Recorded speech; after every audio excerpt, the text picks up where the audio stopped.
Don't move too quickly. You might startle the shadows, and they're already in a bit of a mood tonight. Go ahead, settle in. Fluff that pillow like it owes you rent. Tuck the blanket around your shoulders like a cloak stolen from royalty. Dim the lights, or just pretend the sun got tired and left. Perfect. Now, breathe. You're not in your bedroom anymore. You're somewhere colder, stranger. A place where the air smells like snow, smoke, and secrets. Welcome to the 9 realms. Everything you know is probably wrong, and that's exactly how someone wants it. But hey, before we go gallivanting across Asgard and waking up frost giants, quick favor. If you enjoy drifting off to mythology, go ahead and tap that like button, subscribe, and leave a comment telling me where you're listening from. I always enjoy seeing where these stories reach, and let me know. Which mythological misfit should we invite next? There's plenty. But tonight, the spotlight belongs to someone else. You know the type. The one who always seems to know a little too much. Who smiles when things go wrong. Who swears it was all a joke, until it isn't. Tonight, you meet the God of Mischief. Not the Marvel version. Not the Tom Hiddleston cheekbones and leather pants version. Though let's be honest, the cheekbones are working overtime. No, we're peeling back the myth, the mask, the centuries of retellings. We're talking about the real Loki, the shapeshifter, the chaos engine, the world's worst best friend. He's funny, he's clever, he's exhausting, and depending on who you ask, he's either the Norse pantheon's favorite problem or the reason the world ends in fire and screaming. So curl up, because Loki isn't just a trickster god. He's the reason you never leave your drink unattended. He's that friend who gives you a gift and you know it's going to explode, but you open it anyway. You wake up cold, not just the thermostat is off cold. This is your eyelashes might freeze together cold. The kind of cold that bites the inside of your nose and then mutters something rude about your lineage. You're lying on rock, real rock, not smooth stone, not enchanted marble, just jagged, unapologetic boulders. Above you, a sky that looks like it's been holding a grudge since the dawn of time. Grey, grim, possibly judging you. Welcome to Jötunheim, home of the frost giants.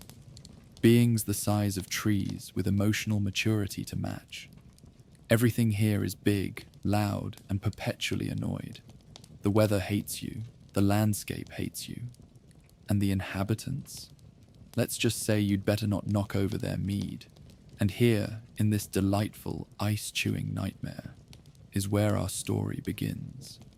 Because Loki, trickster, shapeshifter, agent of delightful chaos, wasn't born under golden Asgardian skies. Nope, he was born right here, among the Jötnar, the frost giants, the supposed enemies of the gods. And from day one, he was already an inconvenient little contradiction. Imagine being the runt of a giant species, the kid who doesn't quite smash like the others, who speaks in riddles instead of roars. While the other frost giant kids were probably using glacier shards as footballs, Loki was the one hiding behind a rock, whispering something sarcastic and drawing rude things on the walls in goat's blood. Now, here's where it gets murky, because myth, much like Loki, isn't great at consistency. Some stories say his father was a giant named Farboti, which basically means cruel striker. Not a great start for a warm childhood, is it? His mother, possibly Laufey, though sometimes she's his dad instead. Gender fluidity, parental roles, cosmic ambiguity. Honestly, very on brand for Loki. And then, just when things start to stabilize, poof, adoption. Because nothing screams identity crisis like being plucked from your frosty, dysfunctional family and dropped into Asgard, the golden, smug, high-maintenance neighborhood in the Nine Realms. Odin, king of the gods and part-time raven enthusiast, takes Loki in after a little skirmish with the giants. Why? Depends on who you ask. Some say it was to make peace between the realms. Others say it was an act of war guilt, a cosmic version of, "Look, I didn't mean to destroy your people. Please accept this emotionally complex child as a weird apology." And a few say Odin just saw something in Loki. A spark. A mind sharp enough to cut through fate itself. Or maybe Odin just needed someone around who wasn't blonde and screaming about honor all the time. So Loki grows up in Asgard. But not as a prince, not really. Not like Thor, golden boy, hammer enthusiast. The kind of guy who punches problems and then celebrates by punching the celebration. No, Loki's always adjacent. Close enough to the throne to smell the mead, but far enough to know he'll never get a sip. He's the clever one, the schemer, the, "Oh no, what did you do now, sibling?" He learns to play the part. Clever smiles, dramatic entrances, illusions that double as exits. You don't survive in Asgard with brute strength. You survive by knowing exactly when to lie, and exactly how funny it is when someone falls for it. And Loki, he's always been funny, but the kind of funny that leaves bruises. Now let's get something straight. Loki's job description is a mess. He's not the god of mischief, not officially. That's a label people slapped on him later, like a kick me sign taped to the back of a cosmic troublemaker. He's not a war god, not a wisdom god, not a weather god. He doesn't even get a respectable domain, like god of slightly uncomfortable silences, or patron saint of losing socks. He's more like the system glitch, the loophole, the part of the universe that refuses to behave. He's the reason you triple-check your locks at night, the reason plans go sideways, the reason your toast lands butter side down. He's the story's surprise twist, halfway through the epic saga. Sometimes hero, sometimes villain, sometimes horse. We'll get to that. But more than anything, Loki is change. In a world obsessed with fate, with prophecy, with cycles, with knowing exactly what's supposed to happen, Loki is the wild card that dares to ask, what if we didn't? It doesn't make him popular, but it does make him necessary, because nothing grows without disruption. Nothing changes without discomfort. And Loki, he's basically discomfort with cheekbones. Even among the gods, there's always that one guy, the one everyone secretly watches when something weird happens, the one who never quite fits, the one with too many jokes and not enough boundaries. That's Loki. He smiles too much. He knows too much. He says things that make you laugh, and then makes you wonder if he meant something darker. He shapeshifts, not just in body, but in mood, in motive, in meaning. He's the god of being slippery, of sidelong glances, of truths wrapped in riddles and lies dressed up like prophecies. You never really know who he is, and that's the point. Even the gods, all-powerful, eternally dramatic gods, get nervous when Loki shows up at a feast, because sometimes he brings a clever toast, sometimes he brings a magical horse, and sometimes he brings the beginning of the end. But we're getting ahead of ourselves. Do you feel that? The chill in the air. The sense that something clever and a little bit unhinged just slipped into the room. Good. You're starting to understand Loki. Now, try to relax, because next we'll follow him through fire, flesh, and very unfortunate family dinners. He's just getting started. You're sitting at a dinner table, a very long one, carved from a tree that probably died of old age and spite, covered in golden platters, roasted boar, goblets overflowing with mead, and at least 3 arguments about whose turn it is to slay the next sea serpent. Welcome to a feast in Asgard. It should be lovely. It is, if you like elbowing next to thunder gods, war maidens, and someone who hasn't blinked since Ragnarok was just a fun prophecy and not an impending to-do list. And then there's Loki. He's at the table too, not quite at the head. That's Odin's spot, of course, but not at the foot either. Somewhere in the squishy middle where you put the guests you're not sure you can trust with the silverware. He's smiling. He's always smiling. And every single god at the table is wondering the same thing. What's he about to do? If the Norse pantheon were a band, Thor would be the drummer, loud, shirtless, and constantly breaking things. Loki, he's the manager who booked them a gig at a vampire rave just to see what would happen.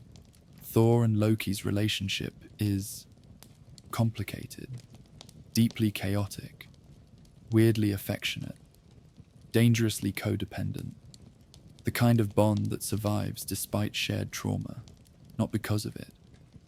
They grew up like brothers, raised together in Asgard, one blessed with muscles and mead-fueled confidence, the other cursed, or blessed, depending on your sense of humor, with a brain that never turns off and a tongue that's basically a sharpened stick. Thor likes to solve problems by hitting them until they stop being problems. Loki likes to solve problems by creating better ones. And somehow, this works. Sort of. Because for every time Loki turns Thor into an accidental fool, there's another time Loki saves Thor from his own heroic stupidity.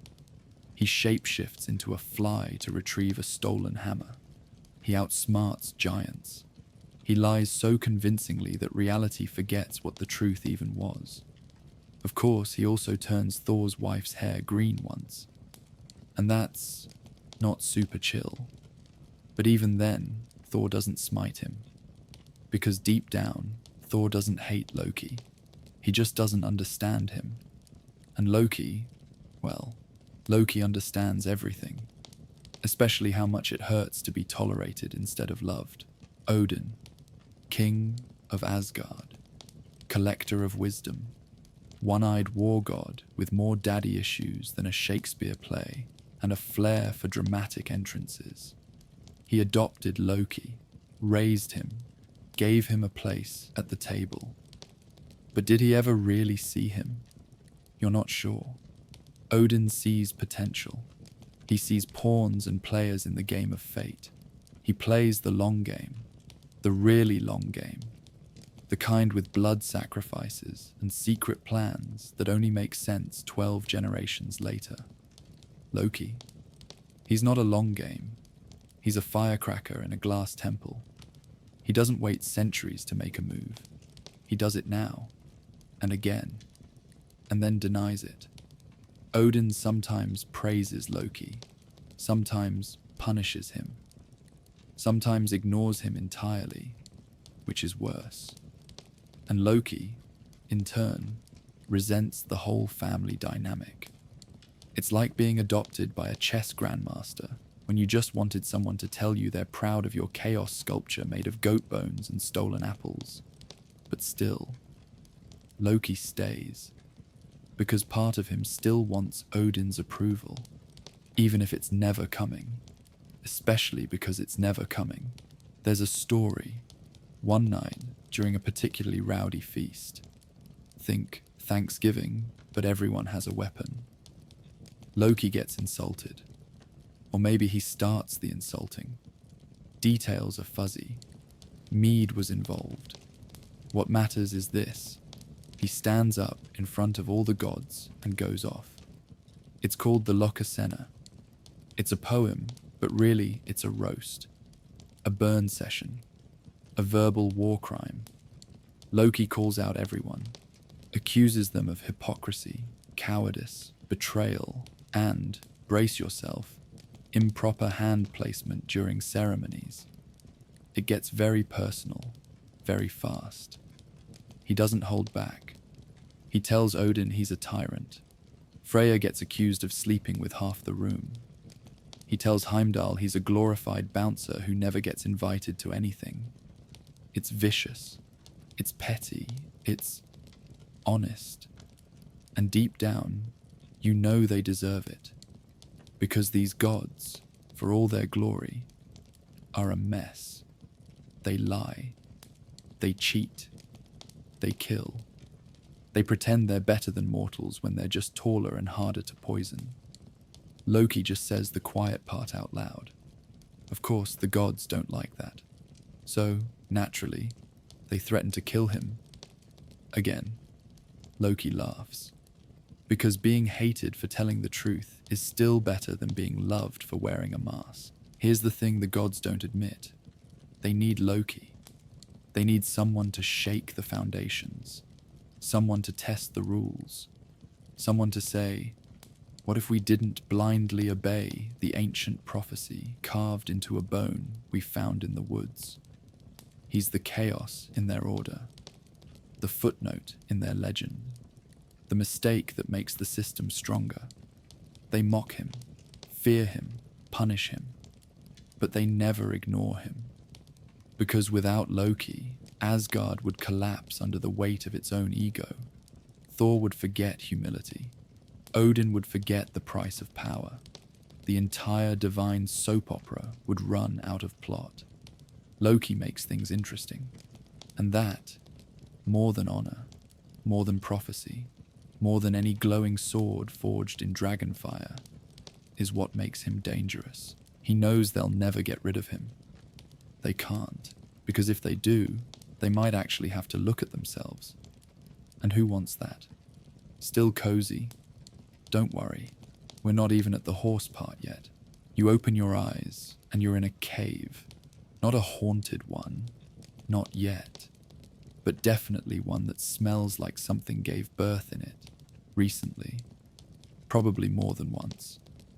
The air is thick with moss and something vaguely cursed. And sitting across from you, polishing a dagger and looking disturbingly smug, is Loki. He grins. Oh, good, he says. You're just in time to meet the kids. You don't know what that means. You don't want to know what that means. But here we are. Loki, god of mischief, adopted son of Odin, full-time trouble magnet, has children. Several. And they are, without exception, absolute nightmares. Before we dive into the offspring, a quick note about Norse myth. Gender is more of a light suggestion than a fixed trait. Loki has been a man, a woman, a mare, a mist, and, one time, a salmon. He is the god of doing whatever the plot demands. And honestly, gender roles were never invited to his party. So yes, Loki is technically the mother of at least one child. This fact causes Odin to sigh loudly whenever it's brought up. It all starts when Loki gets involved with a horse. Not like that. Okay, maybe a little like that. See, the gods were building a wall around Asgard, because apparently divine immortals still worry about property lines. They hire a mysterious builder who just so happens to be a giant in disguise. And this guy says, I'll build the wall, but only if I get Freya, the sun, and the moon as payment. Casual. The gods agree, because they don't think he can finish on time. Spoiler, he can. He's got this incredible stallion named Svadilfari, and together they're absolutely crushing it. The wall is almost done. The gods panic. Loki, they say, fix this. And Loki, being Loki, says, say less. He transforms into a beautiful mare, trots out into the woods, distracts the stallion. They run off together. There's moonlight. There's whinnying. There's consequences. A while later, horse time later, Loki gives birth to an 8-legged horse named Sleipnir. He brings it to Odin like a child bringing home a macaroni sculpture. Odin, to his credit, accepts it with only minimal cursing. Sleipnir becomes Odin's personal steed, the fastest horse in the 9 realms, possibly the only horse that's also a trauma memory. So yes, Loki is a horse mom. This is just the beginning. Let's fast forward to the other children, because apparently Loki doesn't believe in doing anything halfway. If he's going to procreate, he's going to do it with a giantess named Angrboda, who lives in the Ironwood, which sounds exactly like the kind of forest where your GPS stops working, and the trees whisper your sins. Together, they have 3 children. And not to be dramatic, but they're terrifying. First up, Jörmungandr, also known as the Midgard serpent, also known as that massive snake curled around the entire world like it's spooning a planet. This kid is so large, so cosmically inconvenient, that Odin sees it and immediately throws it into the sea, as one does. Jörmungandr slithers down, wraps itself around Midgard, and settles in for a very long nap. Eventually, it will wake up, fight Thor, and poison the sky. Loki is very proud. Next, Hel. No, not Hell, just Hel. 1 L. She's half alive, half corpse. One side of her face is beautiful. The other side looks like it's been left in the fridge too long. She's the goddess of the underworld, ruling over the dead who didn't die in battle, which, let's be honest, is most people. Odin takes one look at her and says, "Yeah, basement." He banishes her to Niflheim, the realm of the dead. There, she builds a throne, decorates with bones, and perfects her 1,000-yard stare. Honestly, kind of a girl boss. Last, but definitely not least, Fenrir, the wolf. Big, furry, very bitey. At first, he's just a pup. Sure, he grows quickly. Sure, he eats a few things he shouldn't, like common sense and basic safety precautions. But the gods try to raise him anyway. They feed him, praise him, throw sticks, until one day they realize he's going to eat everything, especially Odin, which, to be fair, is a vibe. So they try to bind him. They trick him into wearing magical chains, forged by dwarves using 6 impossible things, like the sound of a cat's footfall and the beard of a woman. It's that kind of story. Fenrir doesn't trust them. Smart boy. He says, "I'll let you chain me, but someone has to put their hand in my mouth as a gesture of good faith." And the gods, being absolute champions of poor decision-making, agree. Tyr, the only decent one among them, steps up. They bind the wolf. He bites off Tyr's hand. And now Fenrir waits, bound in darkness, jaws drooling, eyes full of revenge. Just like a normal teenager, really. So let's recap. Loki's kids include a world-wrapping sea snake, the literal goddess of death, a horse he birthed himself, and a wolf destined to kill Odin. This is not a Hallmark family. This is an apocalypse in the shape of a family tree. And yet, Loki doesn't seem to regret them. There's no myth of him hiding from his kids, no tales of him disowning them. In fact, he seems oddly proud, like someone watching their toddlers destroy a toy aisle and whispering, "They get it from me." Because that's the thing. Loki isn't just chaos for fun. He builds things, weird things, terrible things, beautiful things.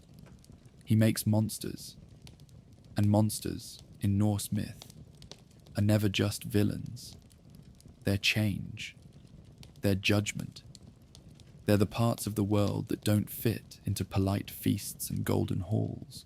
Loki's children don't break the world. They remind it that it was never perfect. And maybe that's the point. Do you still feel safe under your blankets? Still cozy? Good. Because we haven't even gotten to the revenge arc yet. You're walking through snow. Not the nice kind, not fluffy, not charming. This is the heavy, wet, shoulder-slapping kind. It sloshes into your boots. It makes you think of regrets, both yours and everyone else's. Somewhere behind you, something is burning. And up ahead, Loki is waiting, not smiling this time, not laughing, just waiting. You've heard the phrase, pushed too far, right? Loki invented that. Because even the most tolerant gods, the kind who've let you turn into a mare, roast them at dinner, and raise a small army of mythological chaos spawn, eventually reach a limit. And Loki, he crossed it. The story goes like this. Baldr, beautiful, beloved, radiant Baldr, starts having bad dreams. Dreams about death. Unavoidable, absolute, coming for you death. Odin panics. Because if you're a god and even your dreams are scared, it's probably not nothing. So Odin does what any reasonable king does when his favorite son feels existential dread. He rides to the underworld and demands answers from a corpse. Seriously. And the answer is this. Baldr's going to die. Soon. But maybe it can be stopped. So Frigg, Baldr's mother, makes everything in the world promise not to harm him. Fire, water, stone, illness, animals. All swear an oath, except mistletoe, tiny, harmless, overlooked. Oops, cue Loki. He makes a dart out of mistletoe, gives it to Baldr's blind brother, Herder, says, "Hey, wanna join in the fun?" Because all the gods have been throwing weapons at Baldr for sport. And he's just standing there, unharmed, laughing. It's adorable. Like a divine piñata. Until it isn't. The dart flies. Baldr dies. And suddenly, nobody is laughing. The gods are quiet for a moment. Then they lose their minds. They hunt Loki. He hides, of course. Transforms into a fish. Slithers down a river. Builds a cabin with doors on all four walls. Like a paranoid architect with commitment issues. Eventually, they catch him. They find him, drag him out, and, because Norse gods never do anything halfway, they really punish him. First, they kill his son. No, not the world-wrapping snake, or the underworld queen, or the apocalypse wolf. Another son, Narfi. They use his entrails to bind Loki to a rock. Yes, his entrails. Then they tie a serpent above his face. The snake drips venom, slow, agonizing, one acidic drop at a time. His wife, Sigyn, stays by his side, holding a bowl to catch the poison. Loyal, steady, the only one who never leaves him. But sometimes, she has to empty the bowl, and when she does, the venom hits, and Loki screams. He screams so loud, so long that the earth shakes. Earthquakes. They're just Loki, remembering. Now, let's talk about the end.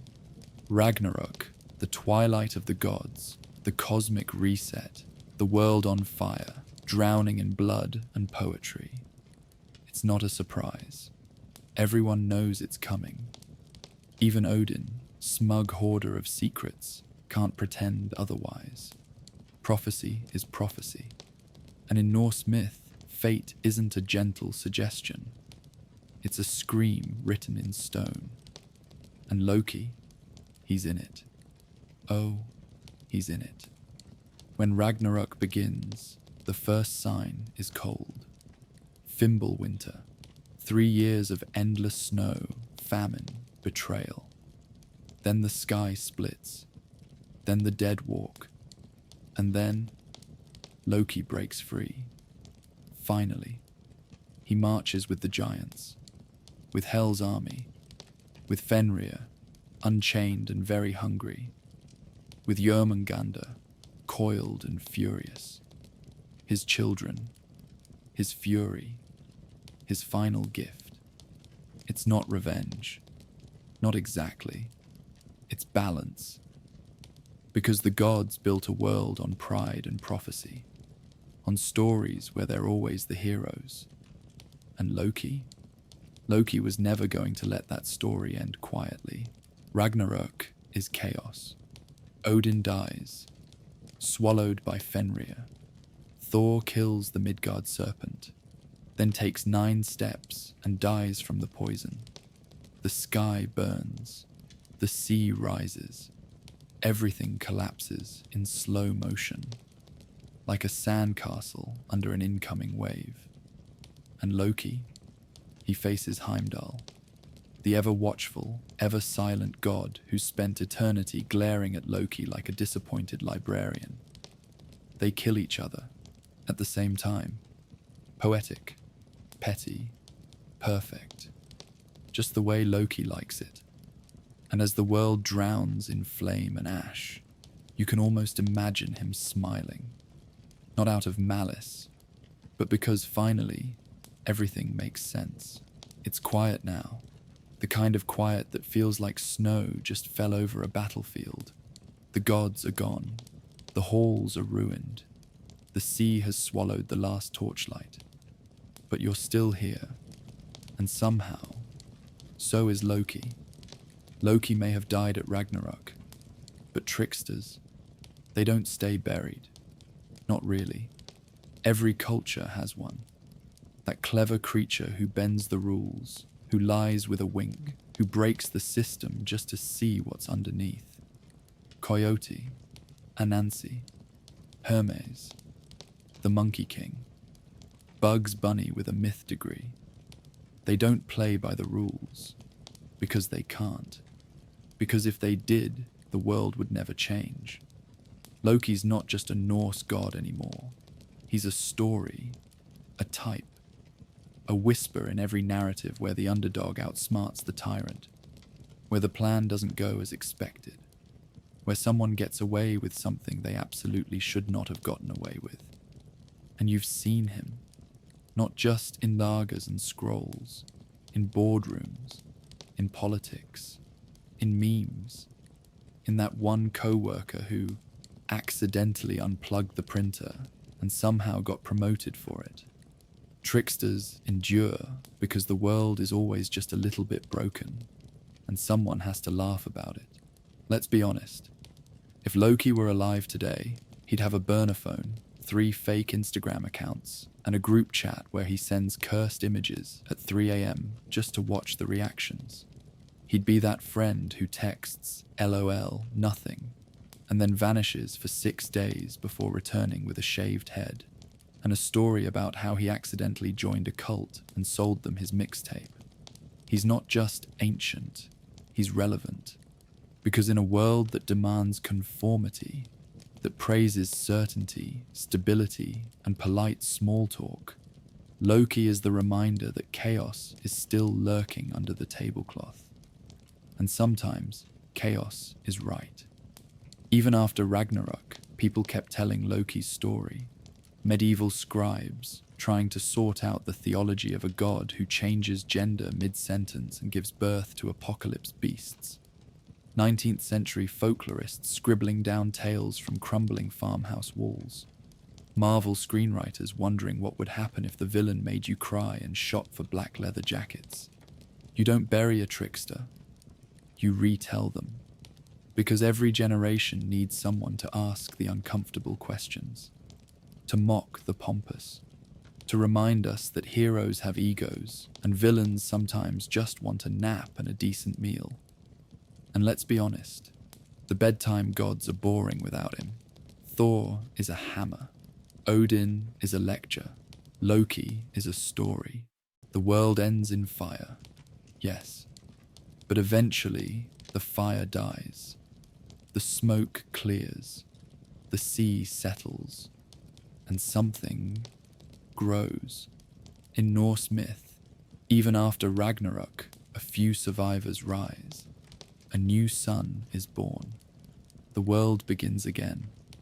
Greener, softer, quieter. And maybe, just maybe, in that new world, there's still a whisper of mischief in the wind. A rustle in the leaves when no one is around. A smile on a statue that wasn't smiling yesterday. Because Loki isn't just the god of chaos. He's the god of motion, of becoming, of refusing to be still. And even in a new world, people still look sideways and ask, wait, was that him? You're still here, wrapped in blankets, drifting in that soft space between dreaming and not. You've walked through myth and fire and frost and absurdity. You've met the shapeshifter, the liar, the prankster, the villain, the victim, the god who could never stay in one form long enough to be just one thing. And maybe that's why we remember him. Not because he was good, not because he was evil, but because he was real, messy, human, divine. He didn't fit the mold, so he broke it. And in doing so, made sure no one else had to fit either. Now, close your eyes. Let the 9 realms drift away. You've earned your sleep.